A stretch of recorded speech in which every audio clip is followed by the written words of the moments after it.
కొత్త బైకర్స్ గురు, పాత బస్తీలో రైడ్స్ షురు. పూర్తి వివరాలకు చదవండి రేపటి సాక్షి దినపత్రిక.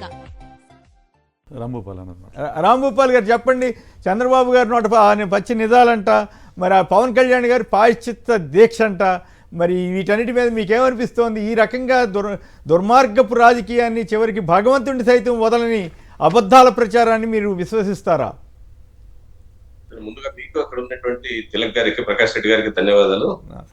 మొదటిది, ఈ రోజు చాలా సెన్సిటివ్, సున్నితమైన అంశాన్ని తక్షణ రాజకీయ ప్రయోజనాలకు వాడుకునే ప్రయత్నాలు కనుక ఆపకపోతే ఆంధ్ర రాష్ట్రంలో తిలక్ గారు చెప్పినట్లు ఇది కూడా మరో మత ఉద్రిక్తత ప్రాంతంగా మార్చే ప్రయత్నాలు జరుగుతున్నట్టు కనపడుతుంది. నిజంగా అక్కడ కల్తీ నెయ్యి ద్వారా లడ్డు తయారైంటే ప్రభుత్వం వారి చేతిలో ఉంది. కేంద్రంలో, రాష్ట్రంలో కూడా బీజేపీ భాగస్వామ్య ప్రభుత్వమే. తక్షణం విచారణ జరిపి దోషుల్ని కఠినంగా శిక్షించాలా. ఎవరైతే దీనికి పాల్పడ్డారో ఆ కంపెనీల మీద కూడా ఎఫ్ఐఆర్ నమోదు చేయొచ్చు. కానీ ఇప్పటి వరకు కేసే పెట్టలేదు. కేసు పెట్టకుండా సిట్ వేసారు. కేసు ఎందుకు పెట్టలేదు? నేరం జరిగినట్టుగా మీ దగ్గర ఆధారం ఉన్నప్పుడు తక్షణం కేసులు పెట్టి దోషుల్ని శిక్షించాల్సిన బాధ్యత పెట్టుకొని దాన్ని వదిలేసి ఒకరు ప్రాయశ్చిత్త దీక్ష అంటారు, ఒకరు కేసులు అంటారు, ఒకరు బయట కంప్లైంట్స్ గురించి మీడియాలో ప్రచారాలు చేసుకుంటారు. కానీ మరి ఇక్కడ ఎందుకు ఎఫ్ఐఆర్ నమోదు చేయించలేదు? మొదటి అంశం. రెండోది, ఇక్కడ అనేక అంశాలు ముడిపడి ఉన్నాయి. కల్తీ నెయ్యిలో మాత్రమే కల్తీ జరిగిండదు. టీటీడీలో జరిగిన అనేక కార్యక్రమాల్లో భాగంగా ఇది కూడా కల్తీ అయ్యిండొచ్చు. మరి వాటన్నిటి మీద సమగ్ర విచారణ జరిపించాలి కదా. సమగ్ర విచారణకు అవసరమైనటువంటి ప్రాతిపదిక ఏది ప్రభుత్వం దగ్గర ఉందా? ఇట్లాంటి ప్రత్యామ్నాయం ప్రభుత్వం ఏమైనా పెట్టగలదా? అవేమీ చర్చించడంలా.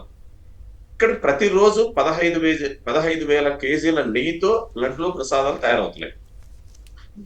ఈ పవిత్రత దేవుని దర్శనం ఒక భాగం అయితే, అక్కడి నుంచి తీసుకొచ్చేటువంటి ఆ లడ్డు యొక్క పవిత్రతనే చాలా మంది ప్రజలు చాలా సున్నితంగా భావిస్తారు. ఇది తీసుకోవడం అనేది ఒక పవిత్ర కార్యంగా తీసుకుంటారు. ఇలాంటి సున్నితమైన భావాన్ని ఏ రకమైన ఆధారాలు స్పష్టంగా లేకుండా తక్షణ ప్రచారం కోసం దాన్ని వాడుకుంటున్నారు. ఈ రోజు వారు చెప్తున్నారు, ఇక్కడ ట్యాంకర్స్ రిటర్న్ పంపామని ఈవో గారు చెప్తున్నారు. మేము పరీక్షలు చేసాం, వెనక్కి పంపామని.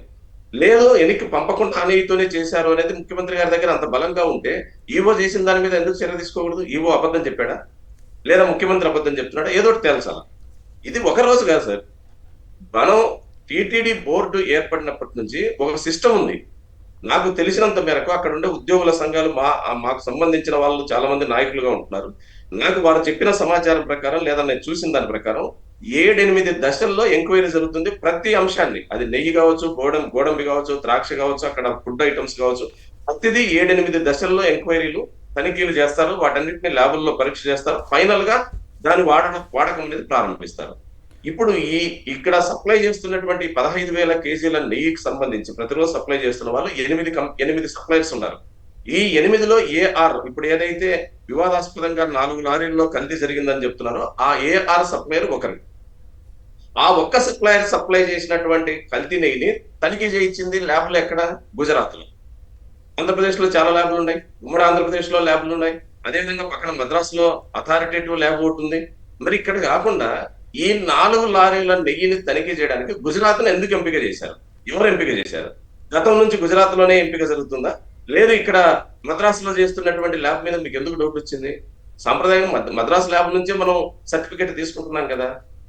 ఈ రోజు అక్కడి నుంచి వచ్చినటువంటి నివేదిక మీరు అన్నట్టుగా జూలై 23 వచ్చింది. జూలై 23 వస్తే ఇప్పటి వరకు దాదాపు 2 నెలలు పూర్తవుతుంది. ఇప్పటి వరకు ఆ నివేదికను ఎందుకు బయట పెట్టలేదు? చదవలేదా?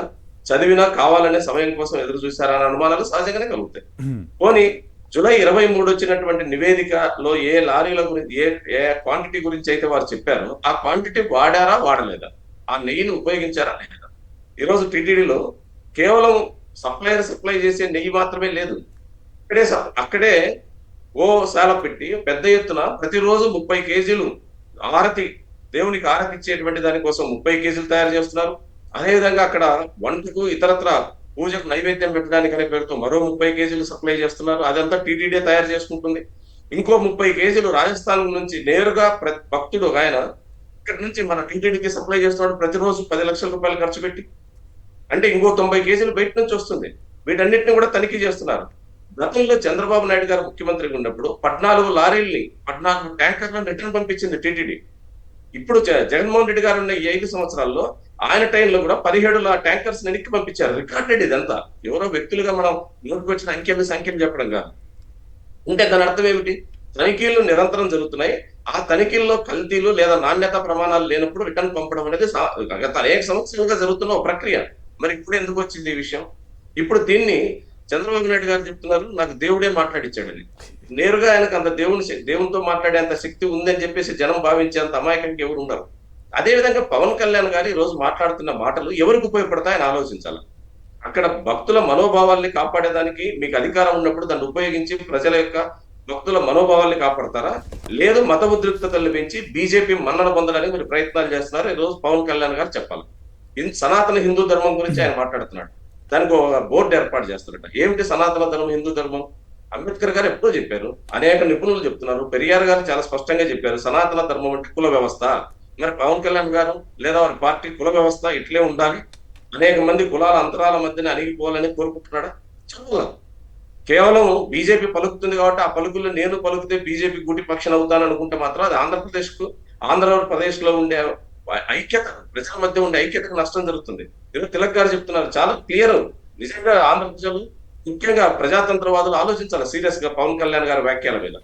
ఆయన లడ్డులో కంతి ఎంత జరిగిందో నాకు తెలియదు కానీ ఈరోజు పవన్ కళ్యాణ్ గారు మాట్లాడుతున్నటువంటి మాటలు నేరుగా ఒక మత తత్వవాదిగా మాట్లాడుతున్నట్టుగా అనుకుంటుంది. చర్చిలో జరిగితే మీరు ఊరుకుంటారా? మసీదులో జరిగితే ఊరుకుంటారు? అసలు చర్చికి మసీదుకు తిరుపతిలో కల్తీ నెయ్యి సప్లై చేసిన కాంట్రాక్టర్ కి ఏమిటి సంబంధం? ఎందుకు చెప్తున్నారు ఈ విషయాలు? మీకు అధికారం ఉంది కదా, ఇదే పబ్లిక్ మీటింగ్ కాదు, లేదా స్క్రిప్ట్ రాసుకునే డైలాగ్స్ కాదు కదా. మీకు అధికారం ఉంది, మీరు మాట్లాడే మాటకు వాల్యూ ఉంటుంది. మీరు మాట్లాడే మాటల్ని ఒక పక్క నుండే ఇతర మతాలకు ఏమి సంబంధం? ఈ నెయ్యిని సప్లై చేసిన ఏఆర్ కంపెనీ ఎవరిది? ఏఆర్ సప్లైర్స్ ఎవరు? హిందువు కదా. టెండర్, ఈ టెండర్ లో భాగంగానే కదా వాళ్ళు టెండర్ సప్లై చేస్తున్నారు.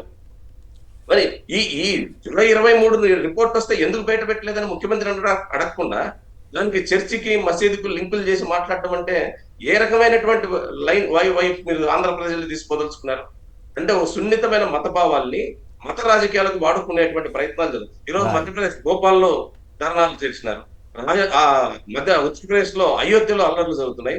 చివరికి నిన్న మాజీ సీఎం క్యాంప్ ఆఫీసు లేదా వైఎస్ఆర్సీపీ హెడ్ ఆఫీస్ ముందర దాడులు చేసినారు. అంటే ఏం చేయబోతున్నారు? దేశమంతటా దీన్ని ఒక మత ఇష్యూగా మార్చదలుచుకోవడానికి ఆంధ్రప్రదేశ్ ను ప్రయోగశాలగా మార్చదలుచుకున్నారా? దీన్ని సిపిఎం తీవ్రంగా ఖండిస్తుంది. ఏం చెప్పదలుచుకుని సమగ్ర విచారణ జరపండి. కల్తీ నెయ్యి ద్వారా కనుక లడ్డు తయారైంటే ఆ దోషులు ఎవరైనా సరే, వారు ఏ స్థాయిలో ఉన్నా వారిని కఠినంగా శిక్షించాలి. అట్లాంటి చర్యలు చేయడం ద్వారా ఆ పవిత్రతను కాపాడండి. రెండో వైపు మత ఉద్రిక్తతలు రెచ్చగొట్టే చర్యల్ని ఆంధ్ర ప్రజలు మాత్రం తీవ్రంగా నిరసించాలని చెప్పేసి మేము విజ్ఞప్తి చేస్తాం. రైట్.